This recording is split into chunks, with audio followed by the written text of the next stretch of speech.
자, 품목 유형별 시험 항목에 대해서 지금 제가 나열을 해놨는데요. 화장수라고 하면은 우리가 토너를 의미해요. 토너. 토너 같은 경우에는 성상, 향치, 색상, pH, 점도, 굴절률, 이물질 이러한 것들을 우리가 오감과 그리고 pH기, 뭐 굴절기 이러한 것들을 사용을 해서 우리가 표시를 합니다. 그래서 여러분들이 그 시험 성적서를 받아서 보면은요.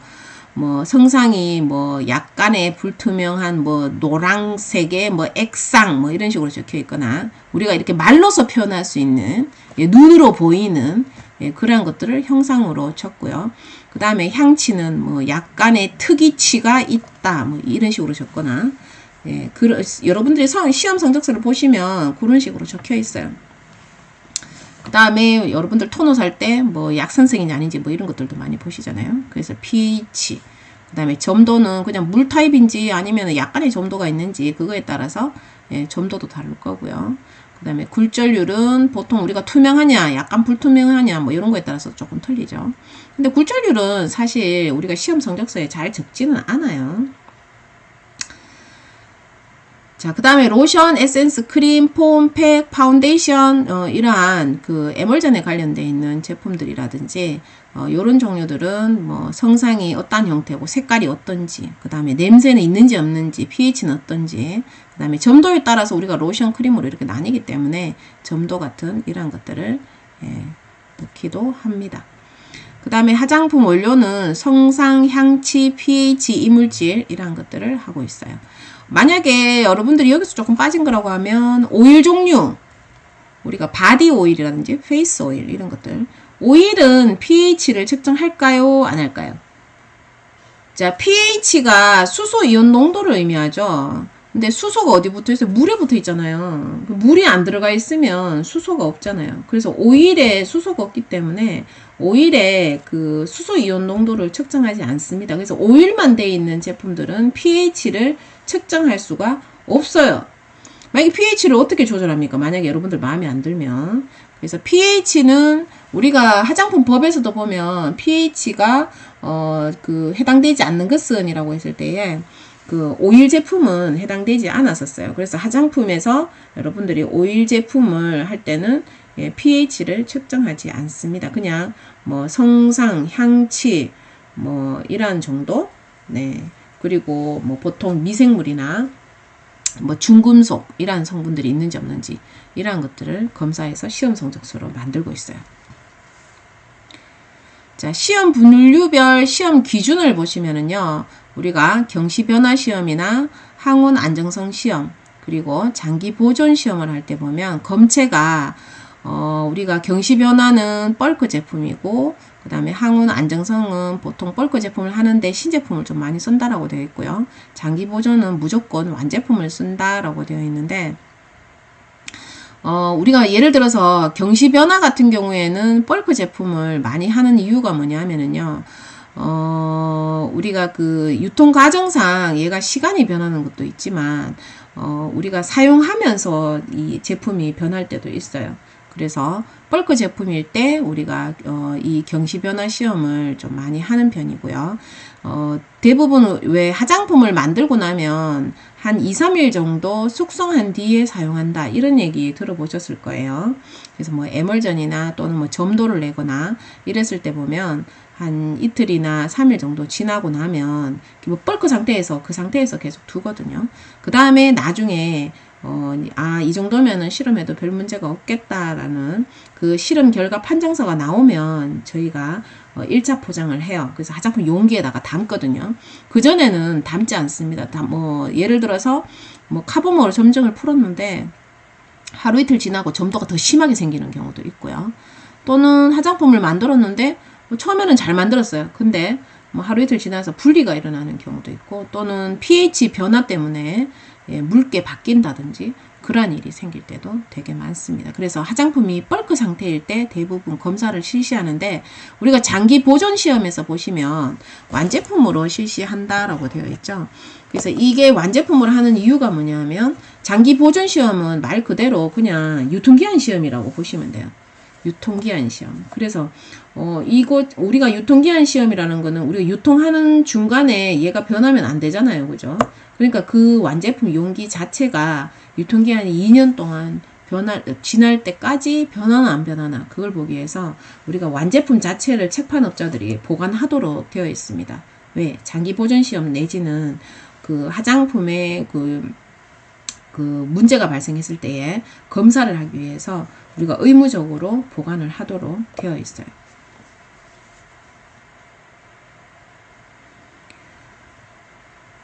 자, 우리가 시험 문제 좀 많이 나올 수 있는 부분이라고 한다면은요, 이 장기 보존 시험하고 과속 시험이 그 무슨 뜻인지에 대해서 여러분들이 구분을 할 줄 알아야 되고요. 그 다음에 물리적 시험과 화학 시험을 구분할 줄 아는 그 정도로만 알고 계시면 될 것 같습니다. 그래서 지금 A에 보시면은 장기 보존 시험과 가속 시험이라는 게 나오고요. 그 다음 B에서는 가혹 시험이라는 게 나오고, 그 다음에 보시면 개봉 후 안정성 시험이라는 게 나옵니다. 이거는 제일 처음에 외우실 때는 어떻게 외워야 되냐면 이 장기 보존 시험이 무엇인지, 가속 시험이 무엇인지, 가혹 시험과 개봉 후 안정성 시험이 무엇인가에 대해서 여러분들이 이해를 먼저 하셔야 돼요. 여기 있는 글을 자세히 읽는다고 해서 여러분들이 이해를 못하게 되면 말을 바꿨을 때 잘 알 수가 없어요. 그리고 밑에 표에 보시면 이러한 시험을 실시할 때에 우리가 실시하는 그 조건 시간, 그 온도도 나오고요. 그 다음에 시험을 측정하는 주기도 나오고 이런 것들이 나오는데 사실 여러분들한테 외우라고 하면 이거 머리통 다 뿌개지죠. 그죠? 이거 못 외워요. 그죠? 실험을 직접 하고 있는 상황이면 이걸 외우기 싫어도 외우고 있는 상태인데 실험하고 상관없는 사람들은 이 숫자를 외우려고 하면 뒤로 가면 갈수록 숫자가 나는 수학하고 수학 전공자도 아닌데 숫자가 미친듯이 떠돌아다닙니다. 근데 그거 외워야 될 게 엄청 많은데 여기서부터 지금 숫자를 외우게 되면 머리가 부서지죠. 그죠? 그래서 이거를 앞에 있는 장기 보존, 가속, 가혹 이거 자체를 정의를 이해를 하면 뒤에는 깬또가 가능해요. 자, 장기 보존 시험을 일단 먼저 한번 볼까요? 자, 장기 보존 시험 하면 아까 제가 유통기한 시험이라고 했었죠? 유통기한 시험. 그래서 이 장기 보존 시험은 유통기한이 끝날 때까지 보존제가 계속 지 역할을 해야 된다는 거예요. 그러면 보존제에 우리가 사용하는 거는요, 우리가 살균력도 가지고 있어서 세균이 안 생겨야 되고요. 그 다음에 곰팡이도 안 생기는 진균력도 가지고 있어야지만 됩니다. 그리고 이 장기, 예를 들어서 대부분 화장품의 유통기한은 2년인데요. 그러면 장기 보존 시험을 실시하게 되면 그 2년이라는 시간 동안 계속 검사를 하면은 화장품 못 팔죠. 만들어 놓고 다 썩어서 버려야 되잖아요. 그죠? 그래서 우리가 이 장기 보존 시험, 즉 유통기한이 끝나는 그 시점까지 야가 썩나 안 썩나를 검사하는 그 시험 자체는 우리가 시간을 팍 줄여서 그 실험을 실시해요. 그래서 가속 시험이라고 하는데 이 표에서 보시면은요. 장기 보존 시험은 실시하는 게 온도 자체가 보면은요. 자, 실온 보관 25도라고 되어 있고요. 그 다음에 상대 습도는 60 플러스 마이너스 5%고요. 그 다음에 온도가 30에서 35도라고 되어 있고, 그 다음에, 아니, 플러스 마이너스 2도로 되어 있고, 상대 습도는 66에서 플러스 마이너스 5도라고 되어 있습니다. 지금 요 온도를 한번 보시면은 차이가 뭐냐 하면, 우리가 이 두 가지를 다 실험을 한다라고 되어 있는데, 대한민국의 4대 계절에서 보시면은요, 우리가 한여름에 집 안에 보관하는 온도를 보시면, 거의 30에 플러스 마이너스 2도 정도가 나와요. 실내, 우리가 집 안에 화장대 온도를 얘기하는 거예요. 그리고 겨울에는 물론 춥지만 뭐 화장대 위 즉 안방을 뭐 냉장고 거치 해놓고 사는 사람은 없죠. 그래서 실온의 온도에 가까운 25 플러스 마이너스 2도에서 시험을 실시한다라고 되어 있습니다. 그래서 온도가 보면 우리가 대부분 내 방안 온도에 해당이 된다라고 보시면 되죠. 25도에서 30도 정도가 나왔었어요. 그래서 이런 화장대 위에서의 그러한 정도의 온도를 가지고 장기 보존 시험을 실시한다라고 되어 있고요. 그 다음에 가속 시험은 장기 보존 시험의 기간을 줄여가지고 실시하는 거잖아요. 그래서 지금 장기 보존 시험은 보면 6개월 이상 실시를 해야 되고 만약에 6개월 이상 실시한다고 하면 6개월 동안에 화장품 계속 못 팔고 있잖아요. 대부분 화장품은 유통기한이 2년이고 1년 안에 우리가 영업을 하지 못하면 유통기한 1년 남아도 다 폐기 처분을 해야 되거든요. 아무도 도매를 안 가져가요. 그래서 6개월 이상 실시하고 처음 1년 동안은 3개월마다 장기 보존 시험을 실시를 하고 2년까지는 6개월마다 실시를 하고 그 다음에 2년이 넘었으면 1년에 한 번씩 실시한다라고 되어 있습니다. 그래서 어떻든 결론은 뭐냐면 거의 유통기한이 끝날 때까지 대부분 회사들은 실시를 하고 있어요. 그래서 가속시험은 장기보존시험의 시간을 줄이기 위해서 환경 자체를 좀 더 나쁘게 만들어 놓습니다.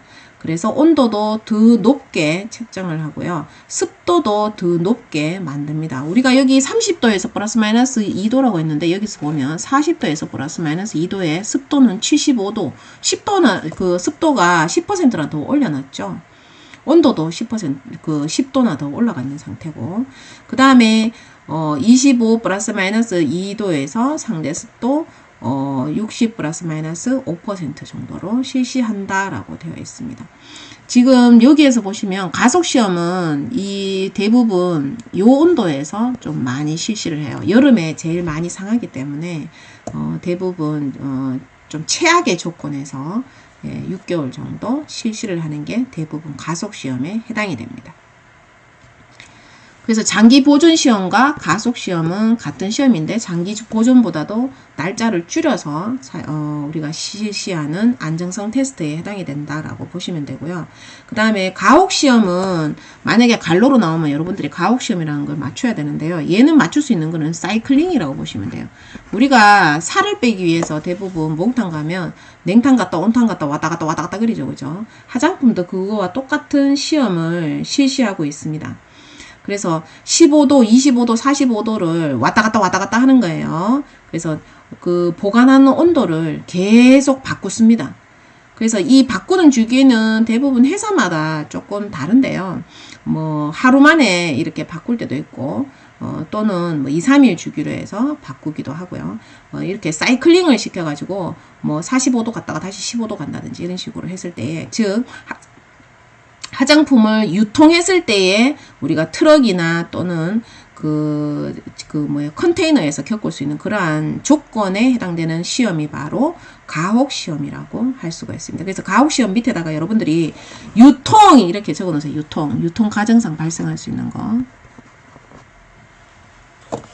글씨가 참 이뻐요.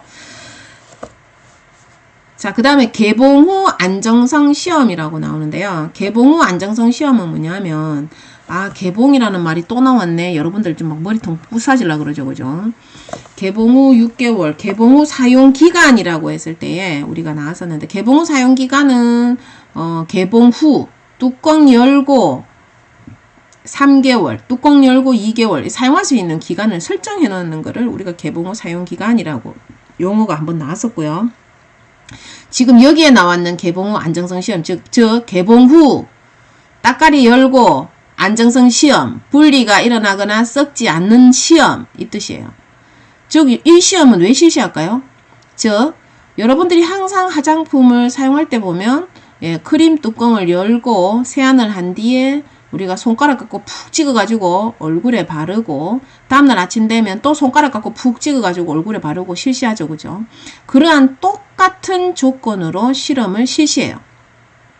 매일매일 뚜껑을 열고 손가락 갖고 푹푹푹 찍어서 바르는 이러한 시험을 실시합니다. 그게 바로 개봉 후 안정성 시험, 즉 화장품을 사용하면서 발생할 수 있을 것 같은 그러한 문제점이 생기지 않도록 사전에 비슷한 그러한 환경을 만들어서 똑같이 실시해 보는 것을 개봉 후 안정성 시험이라고 하고 있습니다. 그래서 제가 지금 설명했는 게 지금 요 위에서 지금 다 나오고 있어요. 추가로 더 설명을 한다고 하면 우리가 이러한 그 장기 보존 시험, 즉 유통기한 시험을 할 때 물리적 시험과 화학적 시험을 구분하는 게 여러분들 시험 틀리게 하려면 나올 수도 있겠구나라는 생각이 좀 들고요. 그 다음에 이 장기 보존 시험에서 보면은 우리가 용기 적합성 시험이라는 거, 그리고 미생물은 당연히 들어가지. 아까 제가 썩는 게 장기 보존 시험이라고 했었잖아요. 그죠? 그리고 용기 적합성 시험도 장기 보존 시험에 들어갑니다. 이게 뭔 말이냐면요. 대부분 화장품 용기를 잘 모르는 책판업자들 같은 경우에는 용기를 구입할 때 가격만 보고 구입하는 경우가 상당히 많습니다. 근데 대부분 제품의 그 제조 만드는 회사에서는요, 가격만 보는 게 아니고 그 화장품의 분량부터 시작을 해서, 그 분량이라고 하는 거는 이제 만들었을 때의 펌핑이나 스프레이가 뭐 고장률이 높다든지, 아니면은 그 용기에 이 용기와 화장품이 만나가지고 화학적인 반응을 일으켜서, 내가 의도하지 않은 유래 물질이란 말 우리 그 뒤에 가면 나오거든요. 내가 납을 쑤셔 넣는 게 아닌데 화장품에 납 성분이 튀어나오는 이러한 사태. 또는 용기에 붙어 있던 그러한 나쁜 그 물질들이 화장품과 반응을 할 수가 있습니다. 그래서 그러한 것들 때문에 우리가 용기가 화장품 내가 넣으려고 하는 제품과 뭐 이상이 없는지에 대한 테스트를 하기도 해요. 그게 바로 용기 적합성 시험에 해당이 됩니다. 이러한 것들이 다 통틀어서 크게 보면 안정성 시험에 해당이 되고요. 화장품이 변하면 안 되니까, 화장품이 처음 만들었을 때 똑같이 나와야 되는데 변하면 안 되니까 거기에 영향을 주는 거죠. 그죠? 그리고 조금 작게 보면 이제 유통기한에 관련되어 있는 장기 보존 시험에 해당이 되죠.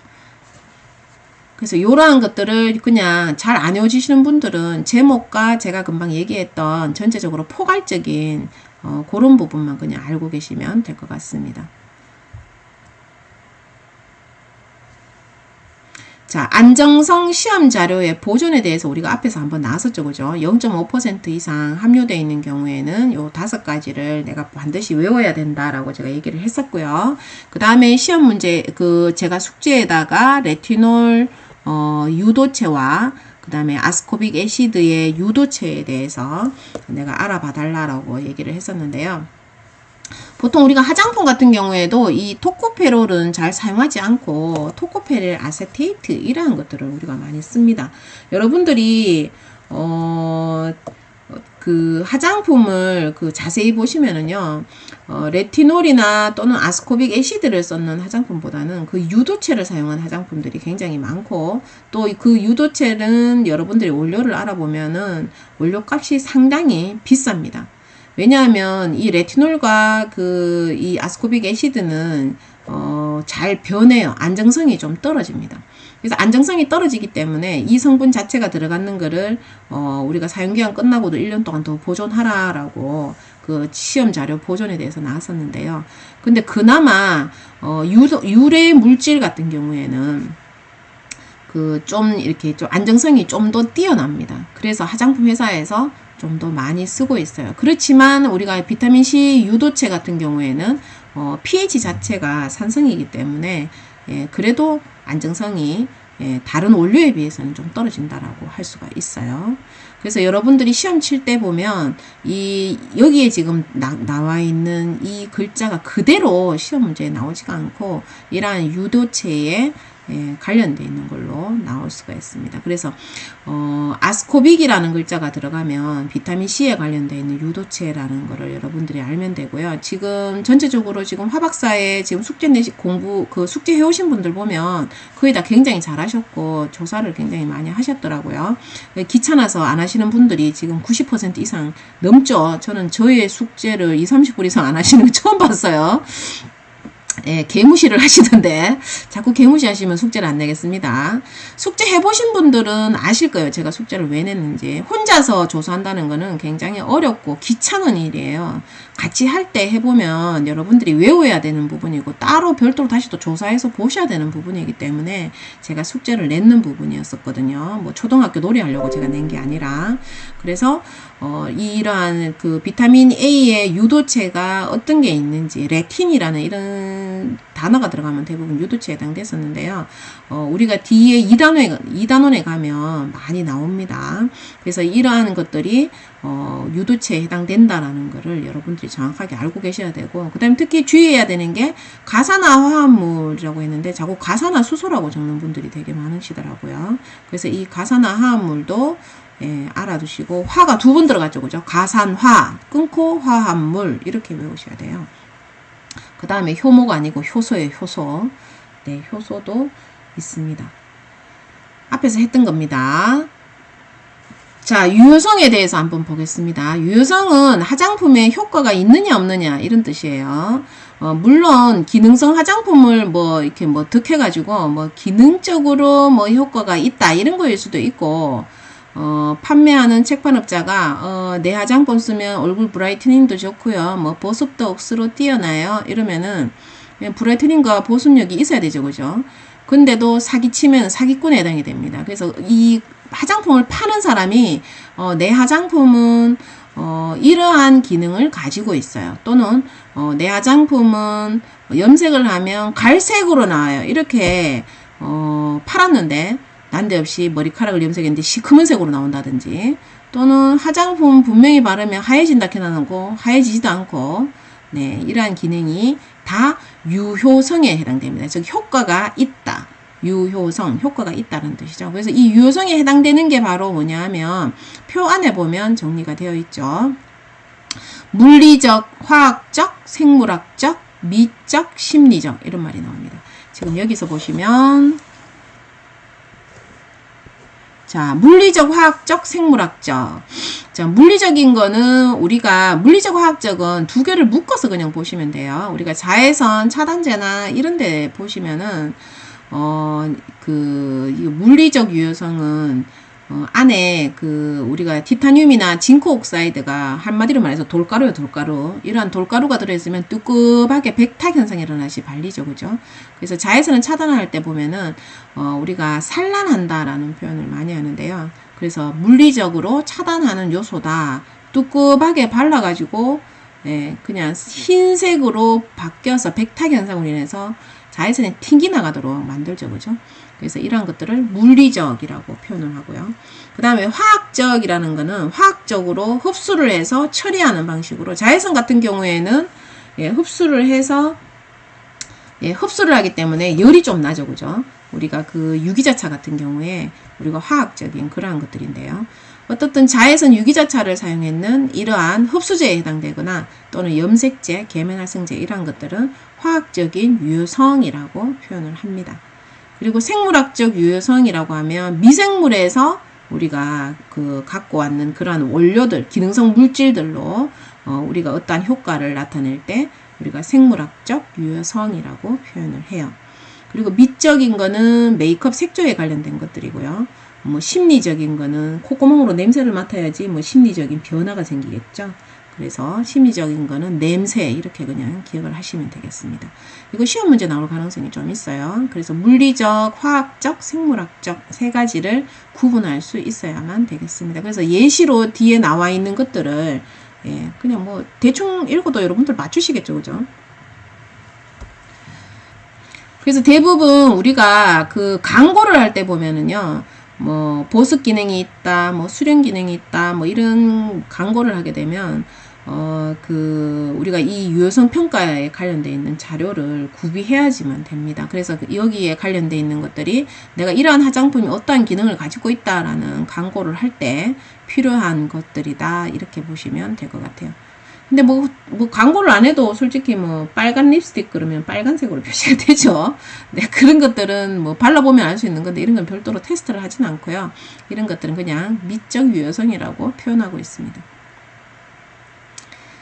그 외에는 별로 안 중요해서 여러분들이 그냥 읽어보시면 될 것 같아요.